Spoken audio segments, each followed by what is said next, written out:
My dad says I need to forget about what happened. Yeah? Oof, but it's hard to forget, isn't it? You know, I can imagine what it must have been like for you. Like how scared you must have been, how much you would have wanted to get back to your family and to your friends. I have nightmares about this sometimes. Really? Could you tell me about them?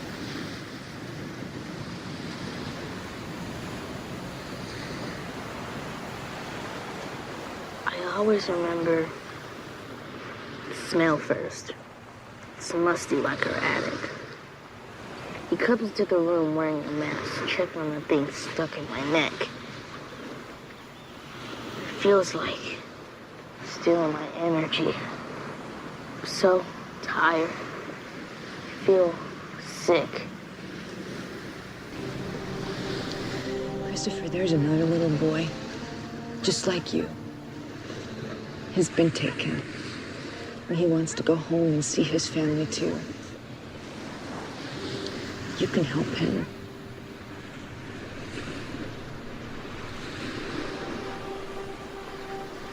I remember their voices. They both said the same thing. I think it was a prayer. Can you remember the words? Some of the words.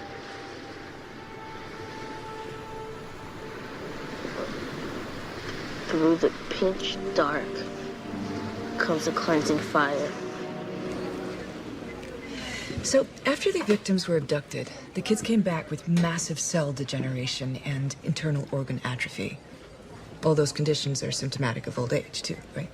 I suppose so. Why? Well, aging has to do with the pituitary gland, right? Which can be accessed through the back of the neck. Did you suddenly become a scientist when I was in the hospital? You trying to take my job? It was an old case that I worked before I joined Fringe Division.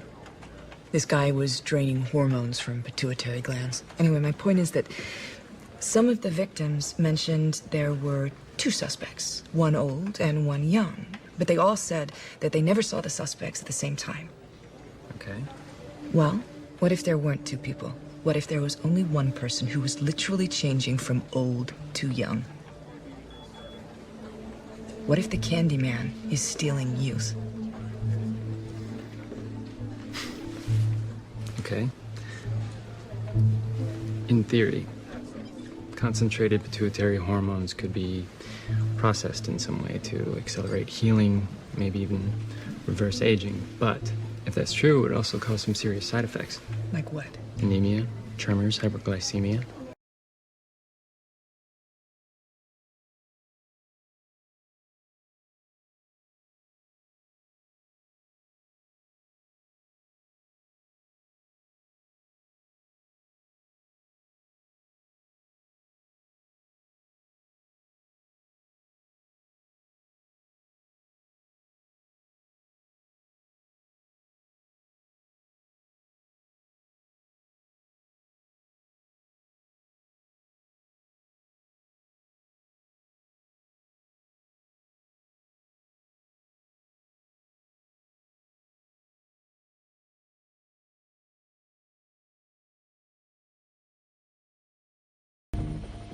Out of all the chaos and violence that's emerged in the aftermath of Katrina, there's perhaps nothing more disturbing than what happened in the neighborhood of Algiers Point. Just days after Katrina hit and law and order began to break down, bands of white militias riding pickup trucks and carrying shotguns began to patrol the streets, using deadly force against blacks when they deemed it necessary. Members claimed they were carrying out vigilante justice in order to protect the streets from looters. But according to a joint investigation by The Nation and ProPublica, at least 11 African Americans were shot by whites in Algiers in the days and weeks following Katrina. All the while, NOLA police turned a blind eye to the violence. Take a listen to what a member of one of the militias said about the experience. I never thought 11 and a half months ago I'd be walking down the streets of New Orleans with 238s in my pocket and a shotgun over my shoulder. It was great. It was like pheasant season in South Dakota.